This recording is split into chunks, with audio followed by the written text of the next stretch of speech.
अस्सलाम वालेकुम स्टूडेंट्स, इस वीडियो में हम क्वेश्चन नंबर 2 को सॉल्व करेंगे। तो चलिए स्टार्ट करते हैं। तो स्टूडेंट्स, आपके पास क्वेश्चन कुछ इस तरह से है कि आपने क्या करना है, यूजिंग सिंथेटिक डेविएशन आपने एज की वैल्यू को फाइंड करना है। ठीक है, उसके बाद आपको जो फर्स्ट पार्ट गिवन है उसमें क्या गिवन है, 3 is the zero of the polynomial. ठीक है, और आपके पास पोलिनोमियल गिवन क्या है, 2x³ - 3h x² + 9।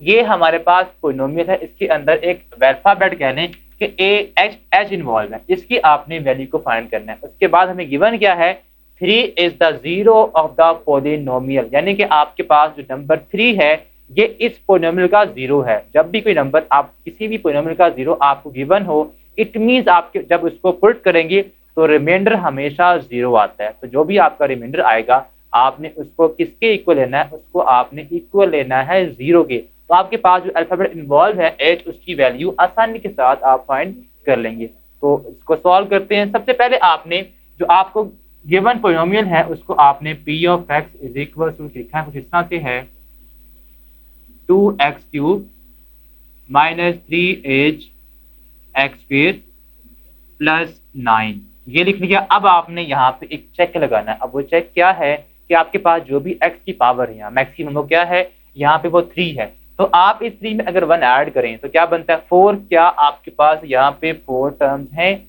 अगर तो 4 टर्म्स नहीं है तो इट मींस एक टर्म आपकी मिसिंग है, वो आपने टर्म खुद से बनानी है। वो क्या होगी, आप देखिए यहाँ पे x³ है, उसके बाद क्या आता है x², उसके बाद x आता है, बट यहाँ पे x टर्म तो नहीं है। तो हम क्या करेंगे, खुद से यहाँ पे x टर्म लिख लेंगे जो कि क्या आएगी, 2x³ - 3h x² + 0x, यानी कि जो टर्म नहीं होगी उसका जो कोफिशिएंट होगा वो 0 आ जाएगा। ठीक है, +9 यहाँ पे हम वैसे ही लिख देंगे। उसके बाद कांस्टेंट टर्म, अब ये हमने उसकी जो शेप थी उसकी जो 4 टर्म्स बनती हैं वो बना ली है। अब जो भी आपको गिवन फैक्टर है या आप कह लें यहाँ पे एक नंबर की फॉर्म में है कि 3 आपका उसका 0 है, तो आपने सिंथेटिक डिवीजन 3 से स्टार्ट करनी है, यानी कि आपने डिवीजन स्टार्ट करनी है 3 के साथ। ठीक है, सिंपल। तो आप क्या करेंगे, आपने सिंपल आपने अब इसकी जो सिंथेटिक डिवीजन का इंटरफेस है उसको लेना है। अब उसमें क्या क्या आता है, उसमें यहाँ पे आपका जो फैक्टर है 3 यहाँ पे है, तो आप 3 को ही लिख देंगे। उसके बाद यहाँ पे आपने कोफिशिएंट लिखने हैं x के सबसे पहले जो बड़ी पावर है विच इज x³, तो आपने उसका जो कोफिशिएंट है वो 2 है, तो यहाँ पे आप 2 लिख देंगे। उसके बाद आपने क्या करना है, coefficient of x² which is -3h, तो वो आप लिख देंगे। और उसके बाद 0 जो कि x का कोफिशिएंट है, और देन लास्ट पे 9 जो कि कांस्टेंट टर्म है। अब आपने जो भी आपका फर्स्ट टर्म इन्वॉल्व होती है यहाँ पे उसके नीचे आपने लिखना होता है 0। इन दोनों को ऐड करें तो आंसर 2 आता है। अब आपने क्या करना है, अब आपने इस 2 को इस 3 के साथ मल्टीप्लाई करना होता है, तो ये आ जाएगा 3 2 6, तो वो आपने 6 यहाँ पे लिखना है। जब आप 6 को यहाँ लिखेंगे अब आपने इन दोनों को ऐड कर देना है। तो ये तो अल्फाबेट है, इसमें डायरेक्ट ऐड नहीं होता। ठीक है, तो आप क्या करेंगे, -3h + 6 लिख देंगे। ठीक है, अब इसके बाद आपने यहाँ पे जो भी आता है उसको आपने मल्टीप्लाई करना होता है इसके साथ, तो 3 3 9, और z आप यहाँ पे लिखते हैं -9h, और 3 6 18 प्लस का 18 आप यहाँ पे लिख देंगे। ओके, उसके बाद आप क्या करेंगे, उसके बाद अगेन आपने इन दोनों को ऐड करना। जब आप इन दोनों को ऐड करेंगे 0 में ऐड करेंगे तो फर्क कोई नहीं पड़ेगा, आपके पास वैसे ही नीचे आ जाएगा 9h माइनस का प्लस का 18। अब आपने क्या करना है, अब आपने इसको मल्टीप्लाई करना है इस 3 के साथ, 9 3 27, तो ये आप कह लें आपके पास बन जाएगा माइनस का 27h। ठीक है, 18 को 3 से जब आप मल्टीप्लाई करेंगे तो 54 आएगा, सो प्लस का 54 ये बन जाएगा। सो ये हमारे पास कुछ इस तरह से बनेगा। अब आपने इन दोनों को ऐड करना है। जब आप इन दोनों को ऐड करेंगे तो ये आपके पास -27h वैसे ही आ जाएगा, और जो कांस्टेंट 9 है ये इस कांस्टेंट में ऐड होगा तो ये बन जाएगा 63। तो आपके पास ये कुछ इस तरह से आ जाएगा। अब जैसे कि हमने बात की आपका रिमाइंडर यहाँ पे क्या है, रिमाइंडर आपका है -27h + 63। अब आपका जो रिमाइंडर है वो किसके इक्वल आएगा, वो इक्वल आएगा 0 के। उसकी रीजन ये है, उसने कहा है स्टार्ट में क्वेश्चन के अंदर कि 3 आपका 0 है, यानी कि 3 के साथ जब आप डिवाइड करेंगे तो रिमाइंडर आपका 0 आना चाहिए। अगर वो नहीं आया बिकॉज उसमें h इन्वॉल्व है इसलिए वो 0 नहीं आया, जब आप एज की वैल्यू फाइंड कर लेंगे तो यहाँ पे एज पुट करेंगे तो आंसर आपका 0 ही होना चाहिए, ठीक है, आएगा, ठीक है। अब आपने जो रिमाइंडर आया है उसको 0 के इक्वल पुट कर देना है, तो आपके पास जो भी रिमाइंडर आएगा, रिमाइंडर किसके इक्वल है, रिमाइंडर आपके पास है माइनस का 27 एज प्लस 63 है। अब एज आप लिखें as 3 is 0 of p of x, ठीक है। सो आपका जो रिमाइंडर है वो किसके इक्वल आएगा, वो 0 के इक्वल हो जाएगा।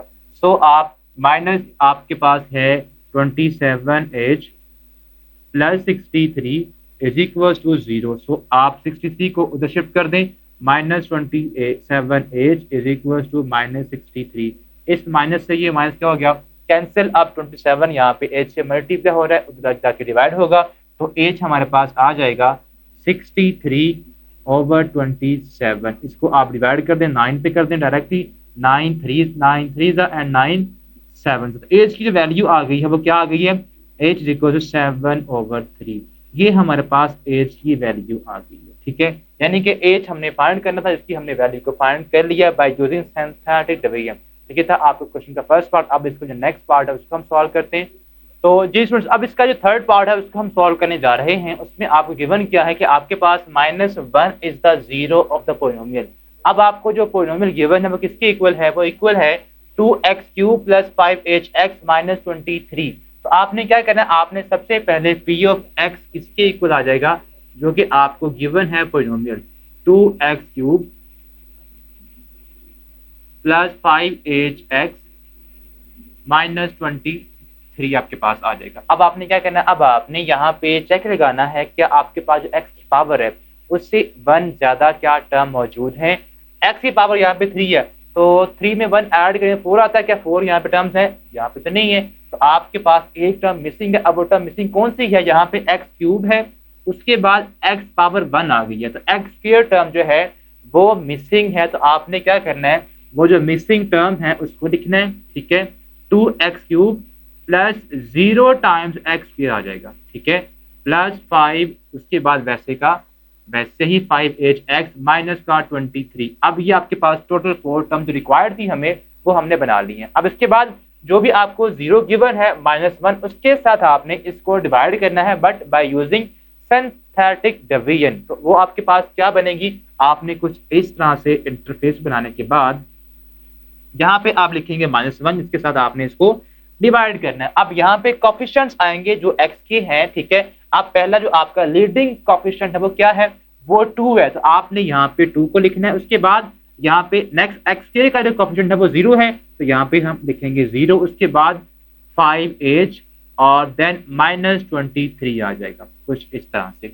अब आपने स्टार्ट कैसे करना होता है डिवीजन को, आपके पास जो फर्स्ट कोफिशिएंट है उसके नीचे आपने लिखना है 0, तो यहाँ पे हम लिख देंगे 0। अब इन दोनों को ऐड करेंगे तो 2 + 0 आपके पास 2 आ जाएगा। अब आपने इस 2 को इस -1 के साथ मल्टीप्लाई करना है, तो क्या आएगा, -2 आ जाएगा। जब इन दोनों को अगेन ऐड करेंगे तो यहाँ पे -2 ही आएगा। सो अब अगेन आपने इस -2 को इस -1 के साथ मल्टीप्लाई करना है, तो ये बनेगा -2 - 1 +2 आ जाएगा। सो अगेन अब आपने इन दोनों को ऐड करना है, 5h + 2 आ जाएगा, 5h + 2। अब आपने अगेन जो आपके पास इन दोनों को ऐड करने से आया है, इसको आप इस 0 वाले जो फैक्टर आपका है उसके साथ मल्टीप्लाई करेंगे। सो -1 जब इसके साथ मल्टीप्लाई होगा तो आंसर वही आएगा, जस्ट आपने साइन चेंज करने, तो -5h हो जाएगा और -2 हो जाएगा, ठीक है। आप इन दोनों को ऐड करें अगेन, ठीक है, तो ये हमारे पास कुछ इस तरह से बन जाएगा, -5h -2 -23, दोनों को ऐड कर देंगे बट साइन माइनस का आएगा बिकॉज दोनों के साथ माइनस का साइन है, तो ये आ रहेगा -25।